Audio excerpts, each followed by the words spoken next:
Hey, what's going on? Got a few errands to run today, and I promised that I would talk about the new van. So here we go.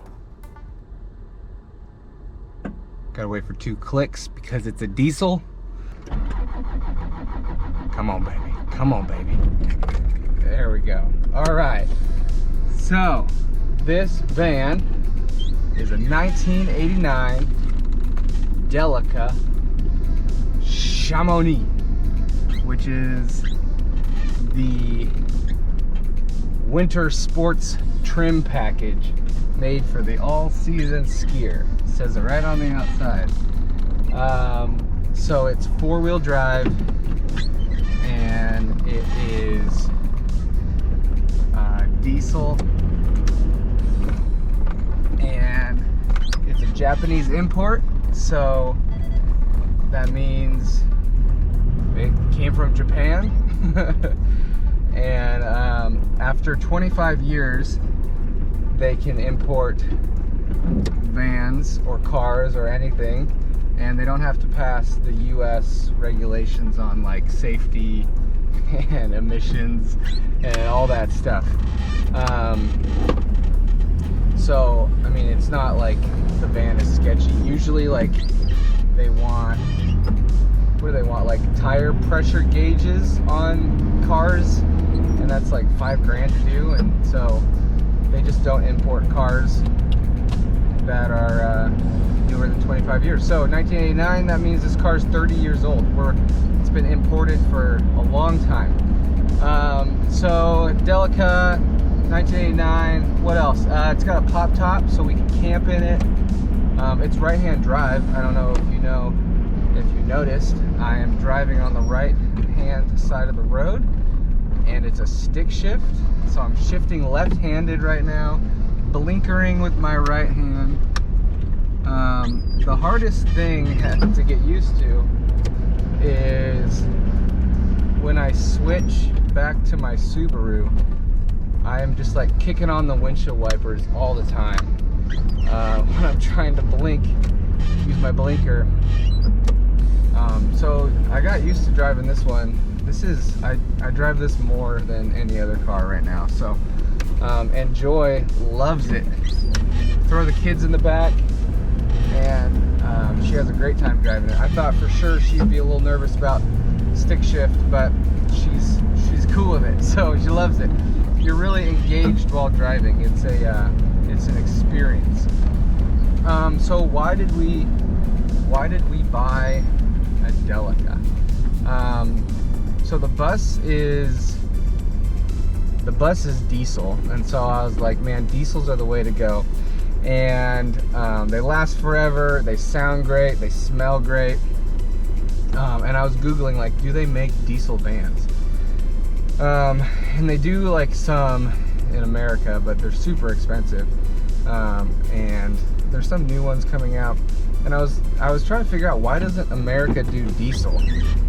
Because Europe has a ton of diesel, Japan does diesel, and it's because Americans want to go fast. I don't know, we think gasoline is faster, and it is like a little bit, but I don't know. So diesel's better for the environment, longer lasting engines, a little bit more maintenance cost, but you do it less often, so it pretty much balances out. So we were looking for something diesel, and we're having a third kid. I don't know if I've said that on the internet yet. If you don't know, he's due in like a week, so we're just kind of hanging out, getting things ready. And I was looking for a car that's bigger than an Impreza for 3 kids and 2 adults. So van, 8 seats is what we were looking for, and diesel, and the 4x4 is just a bonus. And so I ran across Japanese imports, and there's a Bongo. Friend-E is a Japanese van. There's a Hi-Ace. Toyota made a version, and then Delica is a Mitsubishi. And so we went up to a place, Japanese imports up in Seattle, and looked at all these different vans, and some of them have like like what's it called, karaoke, where you can like talk into a microphone. It comes out through the speakers and sing along with, or you can like talk to people in the back. The High Ace is like super plush and like very luxury. Got something rattling back there, that's annoying. I'm working on curtains for in here for camping. And then the Bongo is like a smaller version of this, and the Delica is like the off-roading beast destroyer version. So I was looking for any one of those, really. Not the High Ace. The High Ace is pretty pricey. And like there was one that was all velvet interior, just like red. It was intense. It was a lot. So I wasn't trying to go with that. So I found this one on Craigslist. Our budget was around 10 grand for a car, and this one was 19. But it has the pop top, so that doubles the price, I guess. And apparently only 500 were ever made. It's like a German pop top that they shipped over to Japan and plopped on this. So I found this one in Reading, and I was messaging the guy, and he's had like 5 Westphalias, and I guess they burned in the fires last year, so they got this thing just for fun, and now they're selling it because, I don't know, they got a regular car. So we were looking around for a long time and found this one.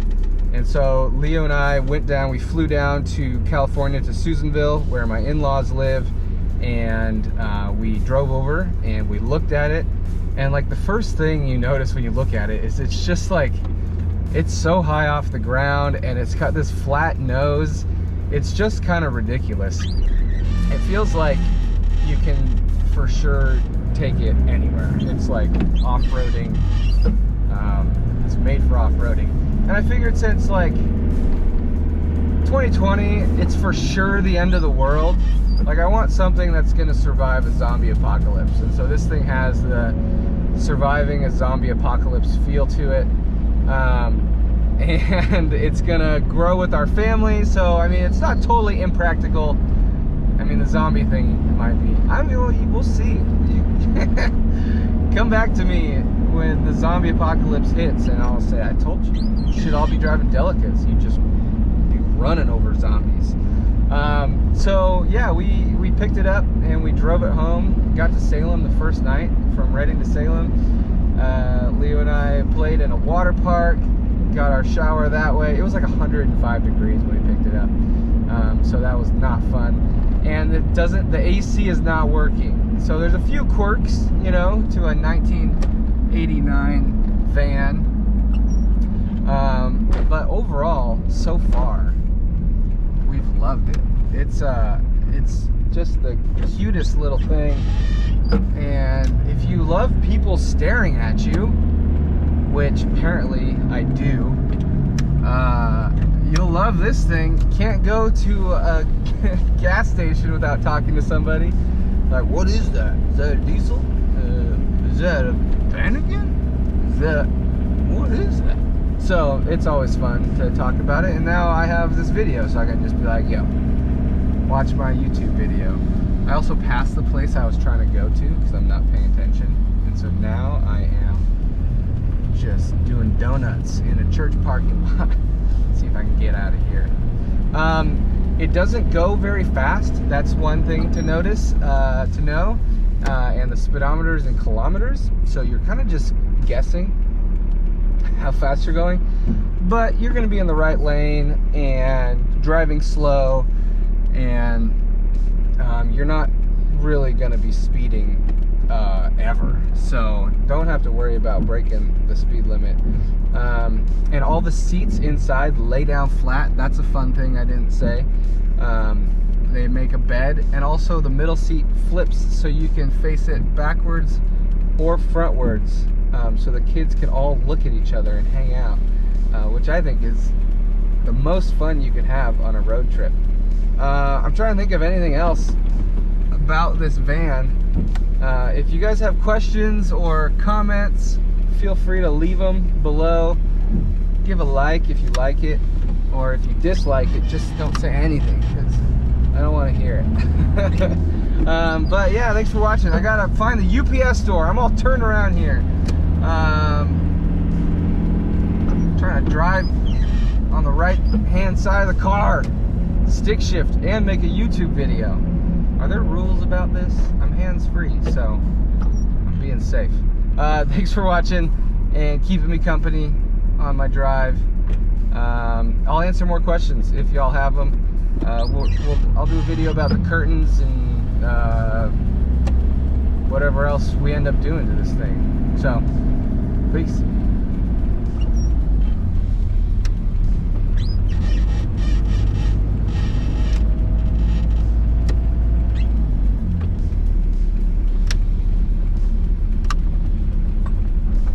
I forgot to mention kind of an important part of the van thing. You may have been saying like, well, your budget was 10 grand and you spent 19 grand. How'd you figure that? The plan is to rent this thing out on Outdoorsy, a vehicle, what's it called, RV rental service. And so the Pop Top made that an option, because it's an RV technically. So we're getting it outfitted right now. We're putting just like a little stove thing in the back, a little 2-burner, and getting the curtains set, and we're gonna do some other stuff to it to make it campable. But that's a big piece. That was another factor for why the Pop Top Delica version of this. So yeah, that's a little side note. Had to throw that in there, because otherwise it's like, yep, our budget was 10, we spent 19, because we're bad at budget. All right, that's it. Now this is the end. I'm coming home. I'm almost in the neighborhood.